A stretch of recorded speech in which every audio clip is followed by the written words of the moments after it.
математика сабағы. Бүгін 67-ші сабақ. Көп бұрыштардың жіктелуін өтеміз. Оқулықтарының 8-ші бетін ашыңдар. Балалар, сендер бүгін тік төртбұрышты, шаршыны және тік бұрышты үшбұрыштың маңызды белгілері бойынша жіктеуді үйренесіңдер. Біз бұған дейін бұрыштармен таныстық. Бұрыштар сонымен тік болатын болды, сүйір және доғал болады. Енді осы бұрыштарды пайдалана отырып, тік төртбұрыштың, шаршының және тік бұрышты үшбұрыштың маңызын білетін боламыз. Мынау фигураларға назар аударыңдар. Барлық бұрыштар тік болатын төрт бұрышты тауып көр. Әрине, сен дұрыс таптың деп ойлаймын.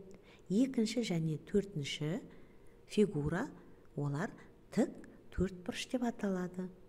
Себебі олардың барлық бұрыштары тік болып тұр және қарама қарсы қабырғалары бір-бірімен тең.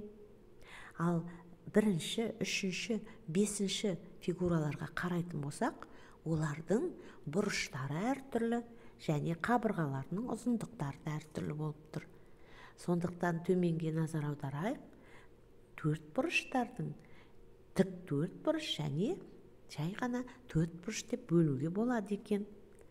Тік төрт бұрыштың балалар, бұрыштарының барлығы да бірдей тең екен. Ал қабырғалары тек қана ұзындығы мен ұзындығы бірдей болады, ені мен ені бірдей болады. Сол сияқты математикада екі ұқсас фигура бар. Олар тік төрт бұрыш және шаршы. Балалар, тік төрт бұрышқа назар аударсақ, жаңа айтып өткендей, олардың бұрыштары бірдей болғанымен, ұзындықтары мен ені әртүрлі.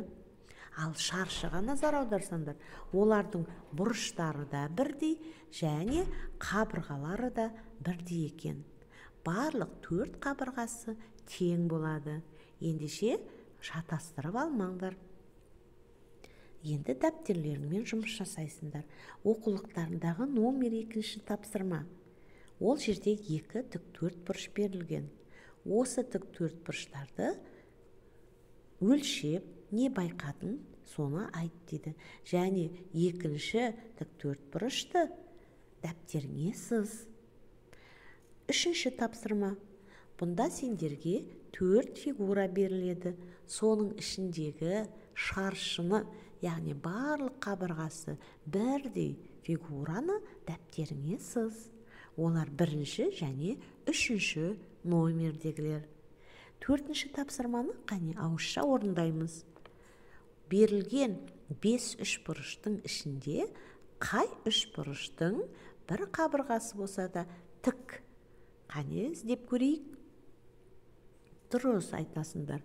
Ол бірінші үшбұрыш, өйткені оның бір қабырғасы тік. Сондықтан да оны тік бұрышты үшбұрыш дейміз. Ал қалған төртеуін, оларды біз тік бұрышты деп айта алмаймыз. Бесінші тапсырманы өзің амалдарды орында. Тәулікке тәулікті, сағатқа сағатты қосып, әр қарай осылай барлығында орындап шық. Келесі 7-ші тапсырма ауызша. Фигураларды мынандай ретпен орналастыр. Сонда қандай сөз шығады, соны тауып көр. Бірінші тік төрт бұрышты, одан кейін тік бұрышты үш бұрышты қой, одан кейін 5 бұрышты, сосын дөңгелекті. Қандай сөз шықты? Ал 6-шы тапсырманы өзіңді өзің тексер. Дәптерге орында.